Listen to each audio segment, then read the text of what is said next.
VTS മാളിൽ പഠനോപകരണമേള. കുട്ടികളുടെ മനസ്സ് മനസ്സിലാക്കി വിവിധ ഡിസൈനിലുള്ള സ്കൂൾ ബാഗുകൾ, കുടകൾ, notebook, lunch box, water bottle, stationery സാധനങ്ങൾ, യൂണിഫോം തുടങ്ങി എല്ലാം വിദ്യാർത്ഥികൾക്കായി ഞങ്ങൾ ഇവിടെ ഒരുക്കിയിരിക്കുന്നു. VTS mall, opposite bus stand, Manjeri road, Pandikkad. CITUവിന്റെ 55ാം സ്ഥാപക ദിനം ആചരിച്ച പ്രവർത്തകർ പഞ്ചായത്ത് കമ്മിറ്റികളുടെ നേതൃത്വത്തിൽ അതത് കേന്ദ്രങ്ങളിൽ പ്രവർത്തകർ പതാക ഉയർത്തി. തുടർന്ന് വിവിധ പ്രവർത്തനങ്ങളും നടന്നു. CITU പാണ്ടിക്കാട് പഞ്ചായത്ത് കമ്മിറ്റി 55ാം സ്ഥാപക ദിനം ആചരിച്ചു. ജില്ലാ വൈസ് പ്രസിഡന്റ് P. രാധാകൃഷ്ണൻ പതാക ഉയർത്തി. തുടർന്ന് കുടുംബാരോഗ്യ കേന്ദ്രവും പരിസരവും ശുചീകരണവും നടന്നു. സ്ഥാപക ദിനത്തിന്റെ ഭാഗമായി CITUവിന്റെ നേതൃത്വത്തിൽ വിവിധ സേവന പ്രവർത്തനങ്ങളാണ് സംസ്ഥാന വ്യാപകമായി നടത്തിവരുന്നത്. ഇതിന്റെ ഭാഗമായാണ് പാണ്ടിക്കാട് പഞ്ചായത്ത് കമ്മിറ്റിയുടെ നേതൃത്വത്തിൽ പാണ്ടിക്കാട് കുടുംബാരോഗ്യ കേന്ദ്രവും പരിസരവും ശുചീകരിച്ചത്.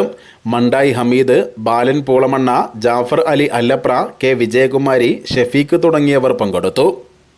News bureau, Pandikkad.